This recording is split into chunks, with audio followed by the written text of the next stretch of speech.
So Hi. hi, hi. Intros.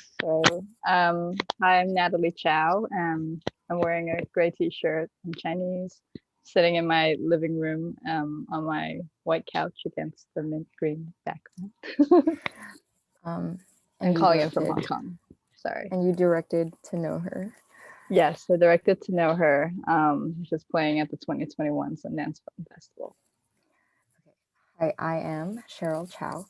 I'm wearing a beige sweater, sitting in my bedroom, calling from Hong Kong. I did the soundtrack, the score for To Know Her, And Natalie's sound film, mix. sound mixing as well. I'm calling in from Hong Kong as well, and yes. Okay. Question for you. When did you know that you wanted to be a filmmaker? Hmm. I feel like I remember reading this question and thinking like, oh no, which one should I answer? Because there's some that's more embarrassing than others. I mean, I feel like if you're, I think maybe although I watched a lot of films growing up and loved films from a very young age, I don't think I wanted to do it until I made my own, if that makes sense. Because I think it took me a while to believe that I could actually do it. So Yeah. I think until I did those like little films, I mean, even when you're a teenager playing with like your Windows Movie Maker and whatever and messing around, like that doesn't count. It was just like a hobby, right? But then I think, um, I don't know, I think I didn't think I had much to say until a certain age. So I think once I did, that's when I thought, When was that though? Like, what was the first thing you made that I was like, I have something to say? maybe like 18, 19. I don't know. Yeah, my high school thesis. Yeah. Well, Heavy okay, days. my turn. So we're both born and raised in Hong Kong, and then we both went overseas for uni. So I guess what was it like for you when you first moved from home?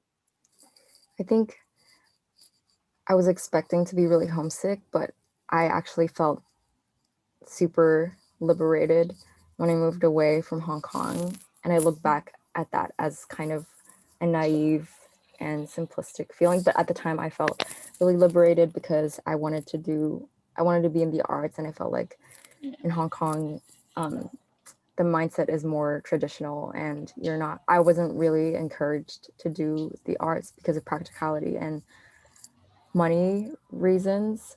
So when I left that and I was suddenly in the community where everyone wanted to be a musician, I was like, how how's this possible? Like your parents, you didn't fight with your parents for 5 years. I don't understand. So um, that was my immediate feeling.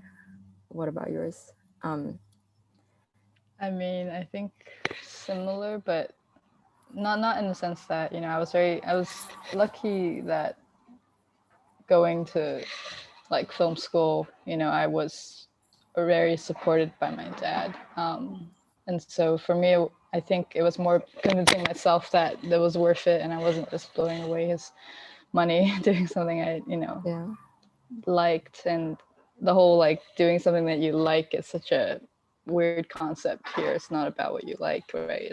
You shouldn't have that much choice. You should do something that has fun, like very serves the practical. Yeah, yeah. people And I around you. think, Yeah, and I think for me, it was more just the first 2 years, I didn't really allow myself to open up to new experiences. I think maybe it was more of a shock than I expected to adjust to LA. I mean, I think LA, of course, like is a very different place from Hong Kong. I think Hong Kong is an extremely sheltered place, at least the one we grew up in. And I think there were so many things that I didn't even have the capacity to understand.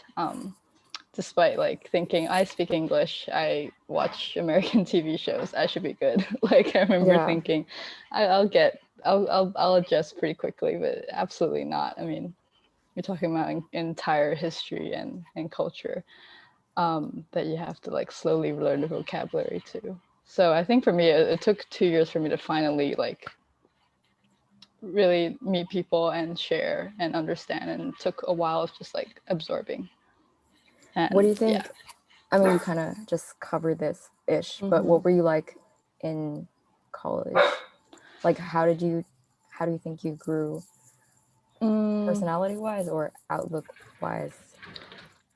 I feel like maybe it was more those 2 years when I was still listening and not really expressing any opinions of my own.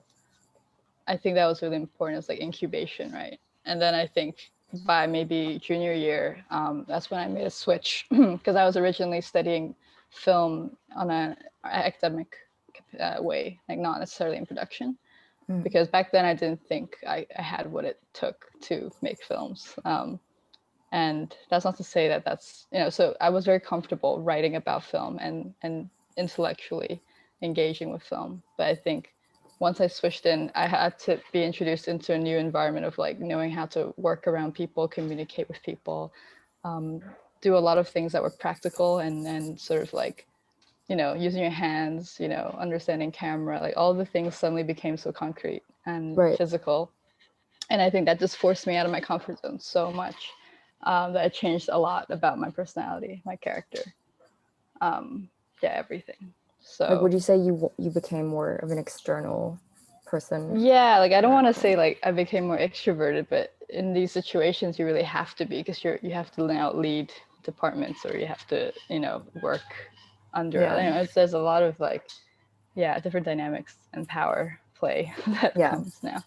yeah. So yeah. So Cheryl, when did you know you wanted to be a musician? Um, I think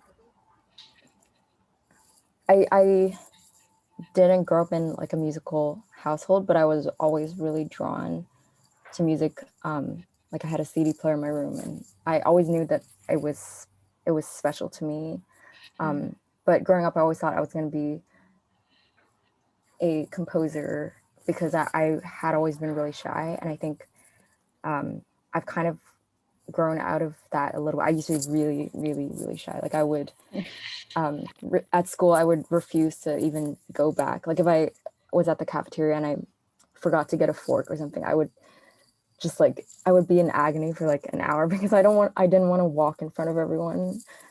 So I was that shy. I never wanted to be in the spotlight, and honestly, to an extent, I don't think I do even now. I think it was kind of an accident that I became started singing. I've always Mm. wanted to write music, but I think yeah, being an artist like front and center was kind of just an accident, and it feels like I like performing, but um, yeah, I think the attention is really scary, and also especially in 2020 2021, the pressure to market yourself as just market yourself as like a person on the internet Yeah. as a way to expand your audience is really weird to me. So I still struggle with that, but Yeah. Totally I don't think I really understand. answered the question. I wanted to be a No, I musician since I was absolutely understand that. Yeah. young. Yeah, I think I wanted to be a songwriter concretely in at the end of high school because I think I was really depressed. I was really depressed, and I the only thing that made me feel like I was doing something meaningful was writing music. Um, okay, well, for the audience that is watching, tell us about your film that's here at Sundance. What is To Know Her? What is What sorry, is? with the what is? Um, I guess I'll just explain sort of the film. It's about my family's relationship with my mom, who passed away when I was 14 to clinical depression. And I chose to tell a story through, this little DV cam that, she used to shoot with all the time and that I discovered 10 years later we still had. And then, but if I rewind 5, 6 years ago, my dad decided to digitalize all our home videos. I think all parents suddenly do that, right? It's just like a spontaneous, but he just did it in a time when I think I really didn't know I needed him to do that. And so it gave me a chance to kind of discover you know, the videos, I see her, images of her, but also all the footage she shot, you know, um, all the videos she held. And I think it just started a lot of questioning, and it made me think a lot about, you know, what it really means to know someone who, well, before or after they pass. Because the film's title is called To Know Her, but it's actually from a quote, like, to know her is to love her, which is on her niche. And for a while, I didn't understand what, and I just asked my dad, like, where did you get that from? And he said, oh, it's just from a quote book. And I'm like, oh, quote book, okay. And then I Googled the actual quote, though, and I realized, oh, it's a Beatles song, or it's from some cover. And then I asked him, like, is she a fan? Like, is she a Beatles fan? And he's like, no. And I thought, okay. I mean, I wouldn't know either way. You know, I wouldn't know what she listened to. You know, Yeah. I felt like our relationship was never deep enough for me to, not deep enough, but I didn't have enough time with her to eventually ask her questions about her favorite movie tastes, you know, her, you know, so, you know, who she was, like, before I came along. And even after I came along. So I think that's what this film's about. It's about knowing someone and how complex that can be. Yeah, I've always loved that. I mean, you already know, but I also love the song. And I also always think about how that statement is so true. Like, I feel like loving someone, not even just in the romantic sense, is like truly, because when you know someone, you are like, you're acknowledging their flaws. And sometimes you can put yourself, like, if you really, really know someone, you put yourself in their shoes, and you, in that way, you can like forgive them for everything, kind of. Yes, exactly. Because I think that's the thing that is confusing about making films about people you love.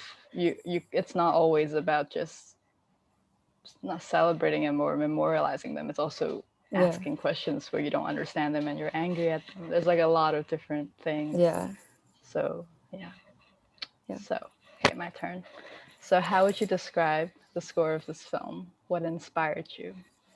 You inspired me, honestly, though, because we started working on this in LA. How would I describe the score of the film? The score of the film, we had a couple references here and there, about Yeah. the texture and the tones of the sounds that you were trying to create. I'm looking at this poster on my wall that I stuck up when you came over and we were mixing it, and it just says, what do memories sound like?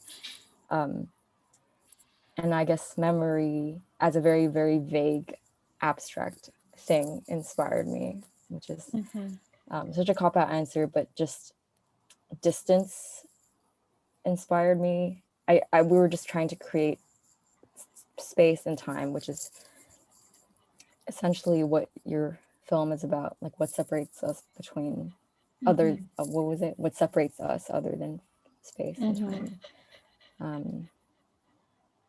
Yeah, definitely a lot of ambient music inspired me.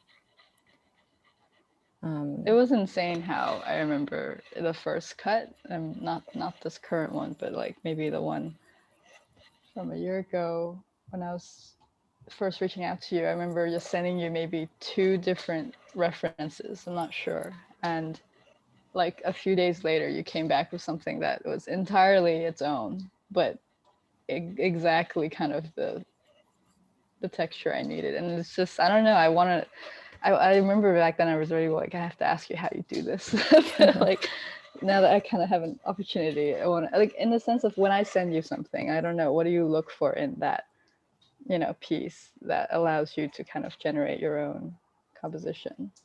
I think when writing for someone else, I try to, it's kind of like what we were just talking about. Like, instead of just figuring out the elements that make up the reference that you just sent me, I think I try to know you as the director, and I try to put myself in your shoes and imagine because it's so hard to, with music, it's so hard to pinpoint things. Like, obviously you can be like, I want this to be this amount of seconds long and I want it to be in Oregon. Like you can be very concrete and specific, but I guess when you sent me the references, I was just trying to imagine like what you felt when you listened to this. Like, was it the feeling of loneliness? Was it, I don't know. I can't describe it, but I just try to see it from the director's point of view, and then kind of letting go of the specific concrete choices and going more with like, are you, when I was working the score, I was just putting myself in the searching feeling, like you're searching for an answer. It's not necessarily dark, it's obviously not happy, it's like longing, but longing for something that might not even exist, kind of like it feels like it's wandering a little bit. Continuing on the film, you've got a lot of family video footage in this piece.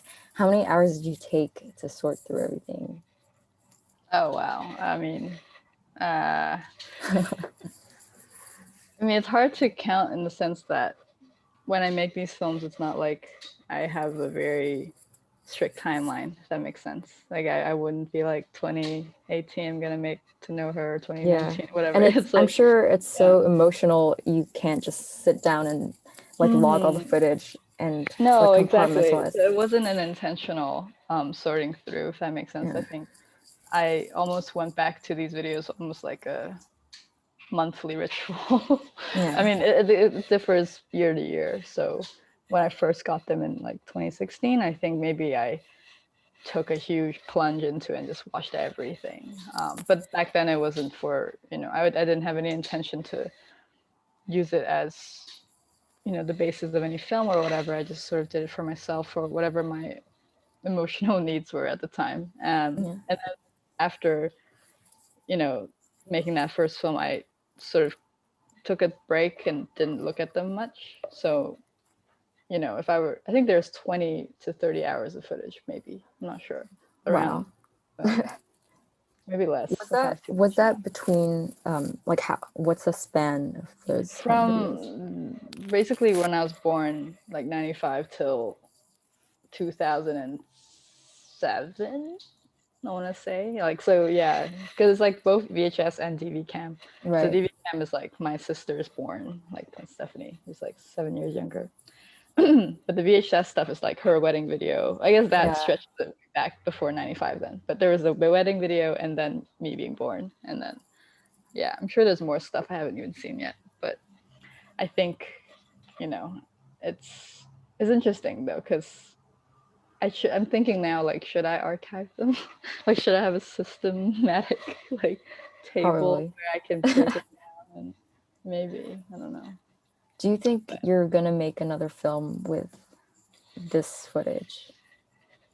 I don't know. I think I have thought about after To Know Her, because I didn't, after I finished the cut, my head was still, whirling around the themes and stuff and thinking, I think I'm done asking questions. I'm never going to be done asking questions, but I'm done asking them in this way where I just sort of throw them into the, void and just Yeah. talk to people who don't know me and ask them questions. Like, I think I'm ready to sort of take some of the more complex emotions that I have towards my mom and translate them in a way that's not so direct and maybe be a bit more ambiguous and even maybe take a step to fictionalize things, but not necessarily in a narrative sense. But I don't know, I have certain things that I would happily share with you soon. We can Yeah. talk Yeah. We'll where talk. I really want to explore. Yeah. But in a different medium. I will definitely never let go of the idea of that gaze, like the camcorder gaze. I think whether it be like a stylistic choice that I continue with, it's more like I think the idea of like this is the intimacy I want Yeah. when I'm Yeah. holding a camera at someone. I think that needs to continue in some way. Yeah. So, all right, moving on. What is one of your favorite films and why? Yeah, it's your least favorite question. I know. it's I You just have to pick the first okay. one that Well, comes to your mind. I always say, well, my favorite director is for sure Wong Kar-wai, but every time I say that, I'm very aware that I know that everyone yes. has an answer, and then I feel like Yeah. it's not fair because Like, oh my god, you're from I Hong feel like I Kong. can't You love Wong prove. Kar-wai. Yeah, I feel like even for people that aren't from Hong Kong, it's so Right. frustrating because I say that and I feel like I can't prove my love. Yes, sure. Like no matter how well I describe it, because it's kind of like no shit. Like his films are perfect. Why would they not be your favorite? But I guess, I guess I will say that when I talk to people from America who have never been to Hong Kong and they have very good taste and they love Wong Kar-wai and like everyone loves In the Mood for Love, but I feel like there's a snobby part of me that's like, you don't get it because you don't get the nuances of Cantonese and like the humor that's embedded in being rude in Cantonese and like the little things like preparing like eating noodles. Like there's so much of this like unspoken quirkiness of Cantonese. I mean, he's from Shanghai, but obviously his characters, they're like Cantonese. And so I guess the reason why I love, I'm not gonna okay, my favorite film of the day Yes, of the day. is Happy Together. Yes, that's my favorite one too. I think it's underrated for its intensity, and it doesn't have the signature like Christopher Doyle neon Hong Kong, no, Dutch and that's why angle or it's like weird amazing. thing. But I think what I admired the most was their ability to host a story somewhere that's like the flip side. It's like the exact opposite of Hong Kong. Like it doesn't have any visual element of what Hong Kong looks like, the density, or I mean obviously the people, but they still managed to project that same feeling of loneliness and displacement there. That's the word, displacement. Yeah. And I like that they didn't strip the characters of where they came from, but they also didn't try really hard to be like, oh, you must Hong Kongify the story. Absolutely. Yeah, I think Happy Together is the most intense Wong Kar-wai film that I've seen. Although I have like Fallen Angels was my favorite for a while because I felt that it had the biggest range of emotion. Like that scene when it cuts from it cuts from a really funny scene, I think, of what's his English name? Gamsengmo, what's his English name? Oh fuck, I don't remember. Takeshi's oh crap. Anyway, it cuts from a really funny scene immediately to like a very subtle, gradual realization that his dad died. And I just think Fallen Angels is so funny in the classic Cantonese humor way, but it's also very sad. It is. But yeah, Happy Together. Very. It's the like. Have you read the script to Happy Together? Sorry, is it the script? There's this like DP notes, like Chris Doyle put out like his notes while making this film, and it's like insane the way they made. Do you have it? I'll send it to you. It's like a memoir slash like I don't know, like half the time they wouldn't even know where Wong Kar-wai was. Like he just like went to a bar somewhere and he had to direct scenes on his own. Wow. It's crazy, like the story. Yeah, I don't know. We can go on about this later, but what is one of your favorite films? Yeah, I feel like I'm missing so much that I want to say. No, it's okay. I digress. It's okay. We'll make it. What's one of your favorite films? Just one. My favorite. I'll just pick something off the top of my head, so I don't go crazy. But I watched a film by this director yesterday night, so it's fresh. But she made a film called Camera Person a few years ago. Her name is Kristen Johnson. So I watched her new documentary, or her latest one called Dick Johnson is Dead, which is really great. But Camera Person, is the film that really made a huge impact on me when I watched it. Maybe only like 2 years ago, not even that long. Maybe right when I came back to Hong Kong. I feel like I had a lot of questions about, documentary and like what it even meant to document. Like, what's the difference between like cinematography and documenting and shooting? Like, like those words. I think I had a lot of questions about ethics. Just in regards to like your gaze. As a woman, as a, you know, Asian person. Like, there's just a lot of questions all over the place. And so when I watched this film, it's, I don't know if you know anything about it. I might have told you about it before, but she's an incredible cinematographer, working in doc, who has the body of work that's just incredible. And she makes a film out of just excerpts of things she's shot. And there's not much guidance or narration. It's just you watch these scenes that she's seen over the years of her career. And yet in the whole process, she's asking questions. And, not literally, but like you're watching these things, and sometimes you're like, oh, is that okay that she was in this place? Or, oh, what's wrong with that? And I think it was just so poetic how she did that. And she also has a very personal story at the heart of it, about her family, which is going to be appealing to me no matter what. So it's just was so just really beautiful. So you should watch it. I have to watch that. That sounds up my alley. I'll watch it again with you. Okay, cool. Deal. All right. So, oh yes, this is the question we were both scratching our heads. What is your favorite restaurant to eat in Hong Kong? Fave dish. People ask me this all the time.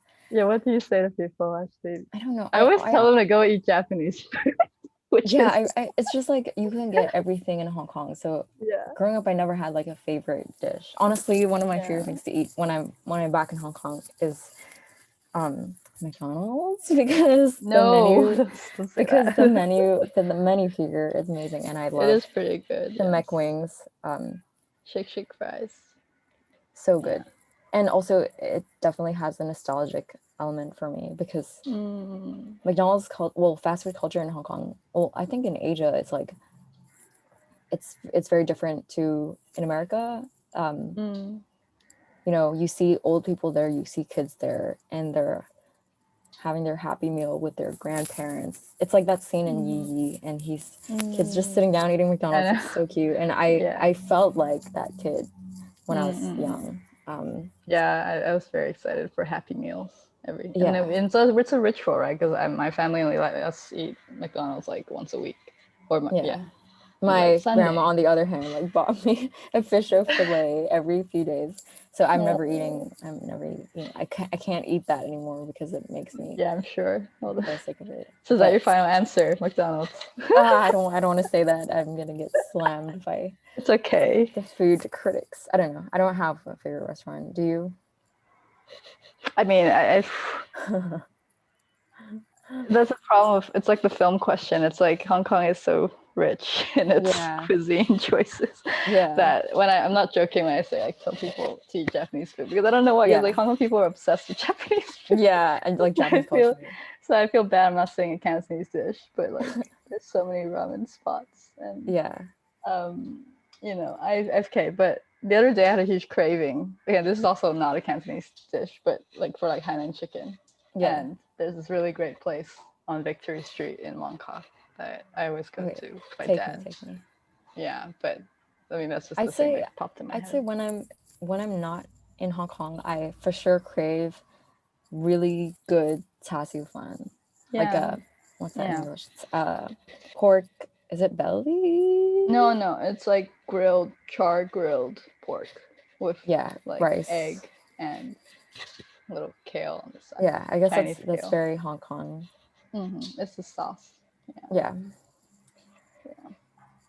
Okay, next question. What inspires your music in general? Like not in the separate from the film score. So what inspires you when you make music? I think that when I was really young, I wanted to write novels. And then growing up, I realized I'm not good at fiction. I don't know why. Like, I love reading fiction, but I'm realizing that I think I kind of approach music like a documentary. Wow.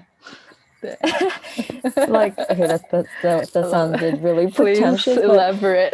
but I guess I just mean that No, I love that. everything is autobiographical. I guess documentaries aren't autobiographical, but Mm. so that was not really a true comparison. But I think I write music as a way to remember how I feel at a certain point, not even intentionally, but that's all I can. That's all I'm like most natural writing about how I feel and like putting like allowing myself to feel certain things in different angles and in a different sonic setting. Um, yeah, movies inspire my music, Yep. relationships, friendships, um, everything. Yeah. Other music, Experiences, I'm sure. I obviously. remember in Experiences, yeah. LA when I met you, I think that's when you put out your first album. And Yeah. I remember it reflecting so much of all the things we were talking about or what you were Yeah. going through. Yeah. Yeah. It was really intimate. Yeah, it's definitely autobiographical and like it's also asking questions, I guess. Like it just feels like a montage of like things that I've gone through. Like I'm not good at making concept albums or writing fictionally. I feel like all that I've tried and it's felt really detached and not genuine, but who knows, maybe I'll find a way. Yeah, who knows? What is your favorite part of filmmaking? It's my favorite part of filmmaking. Uh, I mean, that moment when you're like watching it for the The first moment when time. you get into Sundance. Oh yes, of course. Yes, when you shit your pants in the morning, you're like, really? Is this a typo?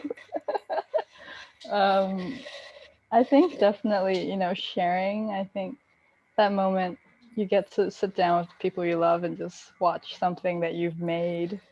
Like when you're younger, it's just like, on your computer and you're like telling your parents to come over and see this music video you did, like Yeah. whatever. And it's still really satisfying.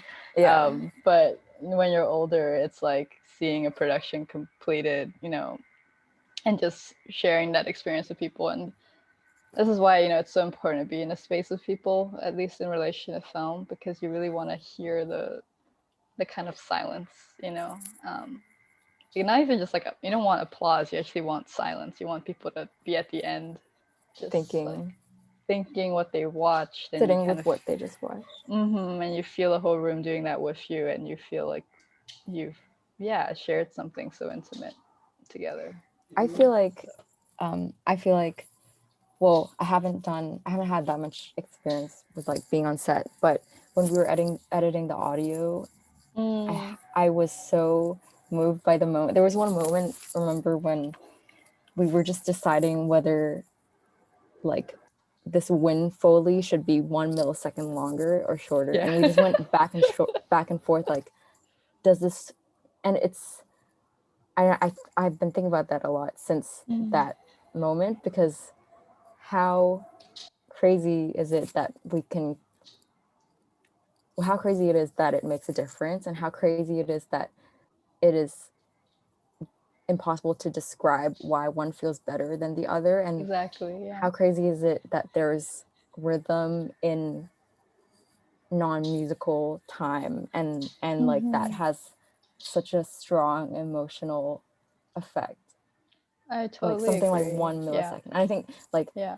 the moment that we both were like, yeah, like that 1 extra millisecond feels so much better. Like Yeah. we were so sure about that. Like, why Mm-hmm. is that? I think that's one of my favorite parts of filmmaking. It's like No, that it is. impossible connection. It really is like magic. It is, and I don't know. It's like there's two sides of me, like one half of me enjoys, a more traditional like set, if that makes sense, where it's, there's a whole crew and you're making something, and there's, people, a lot of people talk about that moment where before things roll, everyone's like quiet and they're about to do Yeah. something, and it is special, it is magic, because you're kind of, sometimes snap out of it and think, why are we all doing this like Yeah. together? It's kind of funny, but And you're then all so convinced, you're also convinced that this you is all worth it, believe, hmm. yeah. But with narratives, or sorry, stories like the one we worked on together, it's so small scale and so intimate and just personal that that moment happens more in the editing room, than anything. So I'm Yeah. glad we got to share that. Yeah. I think when you said you write songs like documentaries, Mhm. I laughed not because I thought it was pretentious. I thought it was It's just funny. because I literally, have been thinking for a while, like I really want to do a project that's, I don't know what the word is, like it's like an audio documentary, but I don't know what that means. Like it just, but something that like challenges me to not always rely on what I see. And a question I always think about with memory is like, what can you hear but you can't see, but what can you see and you can't hear? And I think when you have only one out of the two, Mm. I wonder, what are the possibilities? And I just want to throw that at you. Like, what does an audio documentary mean to you? Or, like, what is a possibility of what that means? I think that's so interesting. There are a lot of recordings like um recordings of music that capture the space of the room. I find are more touching. um like for example, there's this Nils from, I don't know if I'm saying this name right, Mm-hmm. Nils from album, and it's just piano, but then you can hear the pedal so Mm-hmm. clearly, and you can hear the air in the room. And I've always found that, I mean, it makes sense, like it transports you where he is, as opposed to Mm-hmm. like a very clean recording. Yeah. um it's like diegetic versus non-diegetic. What does an audio documentary mean to me? I think it's full There of is no potential. I answer. think it is full of, I mean, I don't know. Yeah. um I don't know. I don't know. Great. But Then I we'll, would we'll love to figure it work. out together. Let's figure it out. Yeah. Because I don't know. Yeah. Yeah. Okay, I have a freebie surprise question for you as Mm. well, which is, do you think that for all artists, do you think that um, this obviously isn't going to apply to everyone, but do you think that Mm. at the core of it, over the span of an artist's entire life, that what they're concerned with in their life is always the same? I don't know if I'm phrasing this correctly, but Oh, for I know what you example, mean. do you Mm-hmm. think that let's take Wong Kar, for example, even if he makes another film, like we know that it's going to present loneliness and some sort of misconnection between two people, but he loves that. And Mm-hmm. surely that's because it's something that he's thought about all his life. But do you think that's true for all artists? Do you think we all, throughout our whole lives, are just searching for something through art? I feel like there's like a very scientific response that suddenly came Yeah. out of my head, where not scientific, but like, how in psychology they talk about, child development, like Yeah. imprints and stuff. And I don't know, I think it's something like that, where it's like, because of certain experiences or emotional trauma or not trauma, or just reactions to your environment when you're younger, like there's always going to be certain things that maybe artists are drawn to, that they can or cannot explain. But I think the way they manifest is going to keep changing, Right. because your I guess your experiences will accumulate on top of them in themselves, and Yeah. you might be inspired by just so many different things, and because of the way our world is changing so quickly, Yeah. and we're so many things are just flipping in on themselves, like culturally and politically, like we have so many things that we have to like rewire in our brains Yeah. now, Yeah. that I think there will be a lot of experimentation on how we like express, but I think the fundamental themes and needs and desires will be the same. So, like, even though I say like, my questions are changing, like since the first film I made about my mom and the last one, like my questions are so different, just based on my emotions and how much I've processed. So I think the questions will change, but the root, I think emotional, like compulsion won't. I don't know. That's my answer. Okay, so you have a very cinematic eye, as I know very well. Yes. I wanted to ask, like, what is the inspiration for your visual work? Um, for my photography, I and this is the same reason why I said earlier that I have a theory that I approach music and a lot of my art as a Mm. as documentaries, but I guess I mean that less in the film genre sense and more in the sense that I think that my biggest fear is forgetting. Mm. I think it's kind of like when people say, "Oh, if you didn't take a picture, it didn't happen." And I think Yeah. that's kind of like I realized that I always ask myself that question. Mm. And so I guess the reason why I'm into photography, this is just my theory, but I think I'm really afraid of forgetting what my life is like, and I'm worried that at the end of it I will have nothing to hold on to. It's kind of like fighting against time, Yeah. which is inevitable and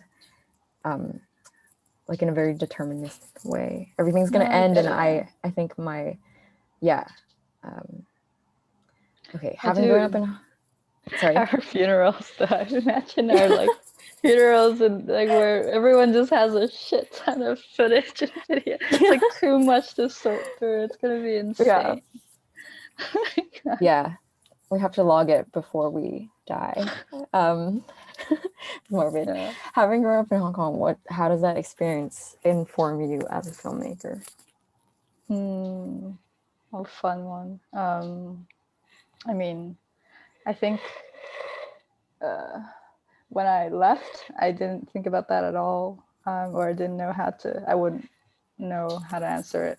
But I think being separated from home for like 6 years, right? When we were studying and working in LA, I think it gave me a lot of just on a sensory level. I felt so completely, out of just mismatch. Everything just felt wrong, Yeah, yeah, no, and I don't know if that meant that I missed it. Like it sounds crazy to say I miss jackhammers and I miss all the smells and all the crazy noise pollution. I don't think I missed it, but it just felt like, and the people, like brushing shoulders. I mean, now post pandemic, I don't know how I feel about that, but back then I really craved like that contact all the time, like feeling yeah, like I'm never alone on the street. I always will. There was always going to be, so many windows lit at night, no matter what hour. I can always go to the corner store. I can go to 7-Eleven, get whatever drink I want. There was a lot of things about Hong Kong where it's strange, like it really shapes you about knowing, or gives you security. But I think a lot of it is nostalgia and says more about just comfort and security. But when I actually had to come, we came back 2 years ago, right, in 2019. You know, a lot of friends are always tell me now, like, oh no, wow, Natalie, you left with the most crazy time to go back to Hong Kong. Yeah. And like, what a time to go back to Hong Kong. And like, what does this mean for you now to be back in this moment? And obviously I think about that all the time.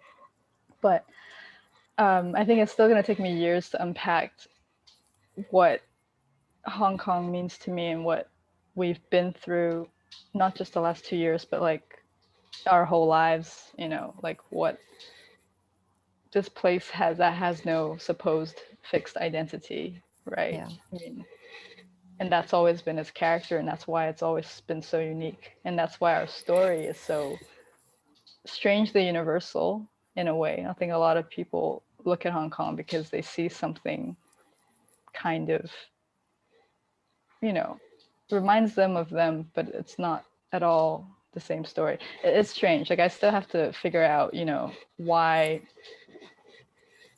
when we speak out, what does that mean for the world, and why should anyone even be looking at us, and Yeah. kind of implications.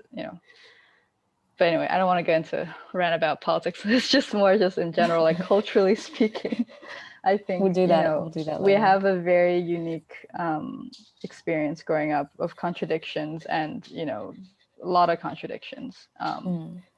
I think it's going to take more time for us to process it after so much flux in the last 2 years. And I don't know, I just really hope we get to the point where we can express it and that we can share and also heal. I don't know. There's a lot Yeah. of that. So Yeah. I guess my response question is, how does childhood inform your work? Um, I with music, I feel like my answers are less like philosophical and interesting. I guess because I can't describe it. Mm-hmm. Like it's hard. I don't know how much of my culture is dominant in my music because I don't know if it's unfortunate, but I grew up listening to, or like I make music that is modeled after Western popular music. Yeah. So that's always felt like such a shame to me. I mean that's not entirely true either. Like I grew up listening to so much Taiwanese pop music and like Mm-hmm. Mandarin and Cantonese music. I'm super out of Mm-hmm. touch with it now. I should not be, honestly. But in terms of my, I guess, visual work, I think, like you were saying earlier, when I moved to LA, or even when I was in Boston, I realized that the photos that I would take, and I would only realize after the fact, is that Mm-hmm. I would be drawn to corners that feel, something about that corner feels like Hong Kong, or I would Yeah. be drawn to figures that either I relate to, that like feel like outsiders. And I guess Mm. that process of searching through the lens is, I don't, like you said, I don't know necessarily if it means that I was missing it, Yeah. in the sense that I only wanted to be back there and like not anywhere else, because I don't think it's interesting to be just stuck Yeah. where you have come from.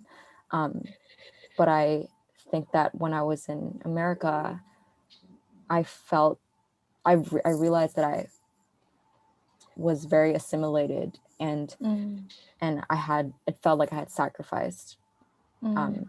everything in my childhood, and like all the Mm. nuances, for example, in the Wong Kar-wai movies, like the little things in Cantonese, I felt like I couldn't find them anywhere, let alone express Mm. them. Yeah. So I think there was the notion of searching Yeah. in my visual. Even now that I'm back in Hong Kong, I think I'm like, Have you found them um, again? I'm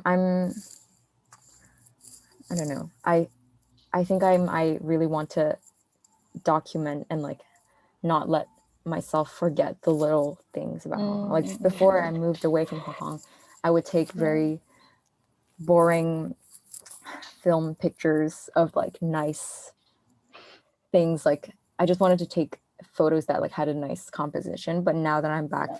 here after being away for 6-7 years, I want to like I'm just drawn towards the things that you won't ever find anywhere Yeah, else.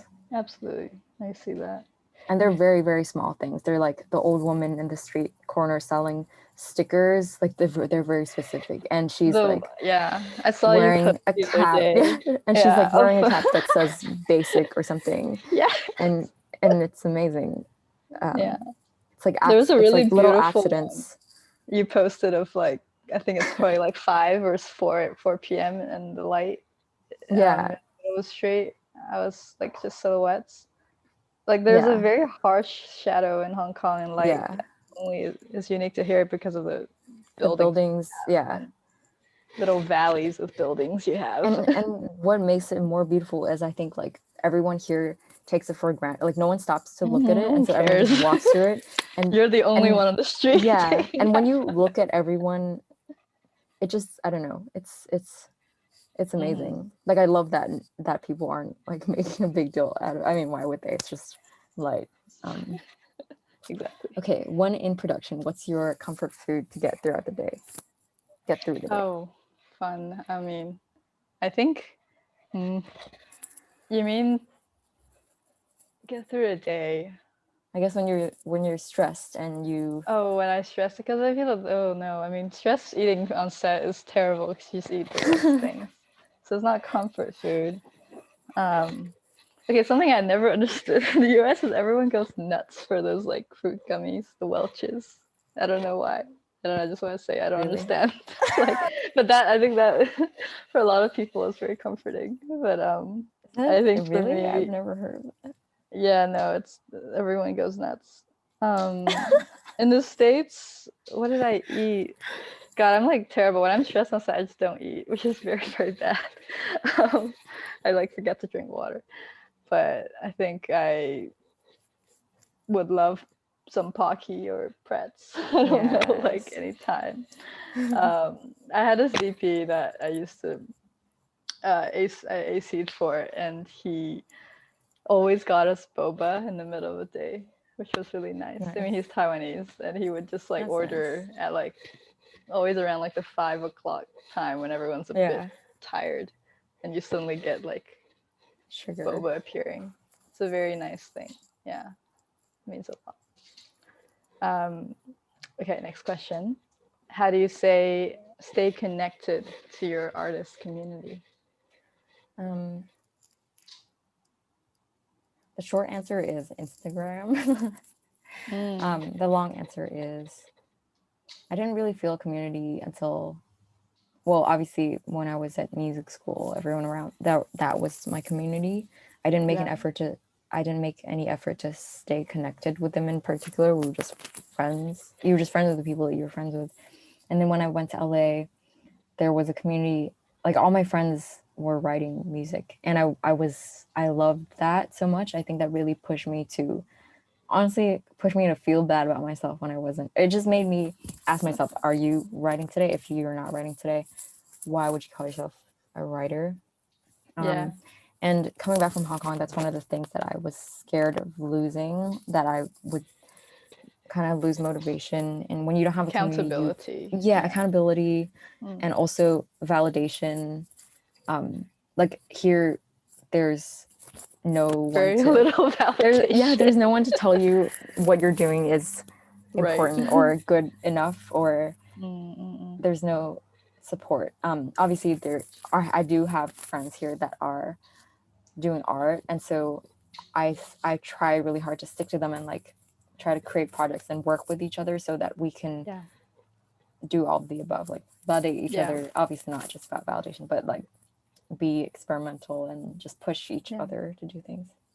That's so important. How do you think you stay connected to your artist community? I think, well, I guess we're referring to our community over there, right? So the people I came up with in film school, I mean, it's hard, obviously. Like you said, it's like either if social media did not exist, I don't know what that answer would be now. Yeah. And at the same time, I'm angry that it has to be Yeah. Instagram. Yeah. but Yeah. I'm angry too. but it is important, and it's, like, it's on and off. I think the last 2 years have been so chaotic, all over the place, that there's a period where people want to connect, and or on this side of the world, you're like, I can't connect, and then on the other side they want to connect, and then it swaps, if that makes sense. It's like there's never a good time. Yeah. So what I started doing that I thought was pretty helpful at some points was leaving just like voice memos to my friends, and there was no, you don't have to respond immediately. You can respond in a month, 2 months, whatever. But it's just like kind of like a record for right now, and an expression of like, I need to talk to you in some capacity. So I thought that was, that helped me a lot, and helped me stay connected to the people I really cared about, beyond, actually calling each other and Yeah. stuff. Yeah.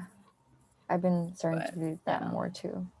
I don't know, but I mean, like with, like Sundance now, it's like really amazing that I feel like I can have some thread of connection, even though I'm so far, I think, from LA. I think that meant a lot Yeah. to me.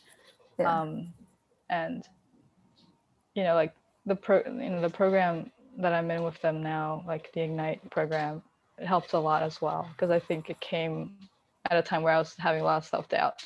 Like, I don't know how long I'm going to stay in Hong Kong. I don't know where, I'm at with career stuff. And when that program happened, I just realized, like, man, now I have at least, 10 other peers who are at the same stage as I am, and a mentor to check in with every month. Like, I think those things were really made a huge difference, in staying connected.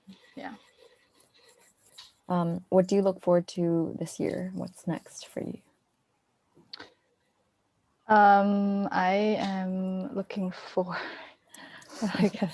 I want to look forward to things I do. I look forward to just sort of trudging through whatever is going on. Like, I feel like I don't, it's not that I don't have expectations anymore. I do have a lot of expectations for myself still, and of the world. But I think I don't know. I just want to go. I want to tackle things with a more clear mind, if that even makes sense. Like, I feel like last year was so much just jamming through stuff, that what I look forward to is being a bit more maybe vulnerable and open to the people around me, so that I can be more, able to have just like a stronger head going into stuff. Because there's a lot of challenges left, and I just feel like it's not sustainable to go at it the same way. Yeah. Yeah.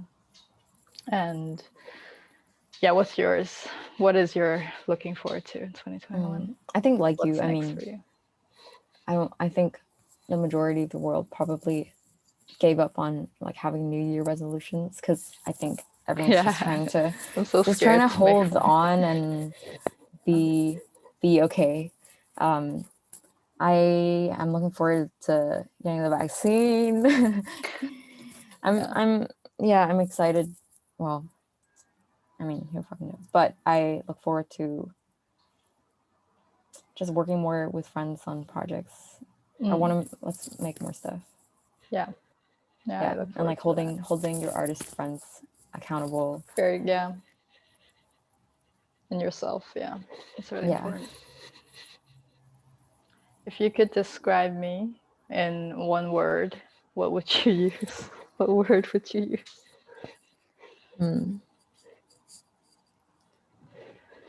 What word?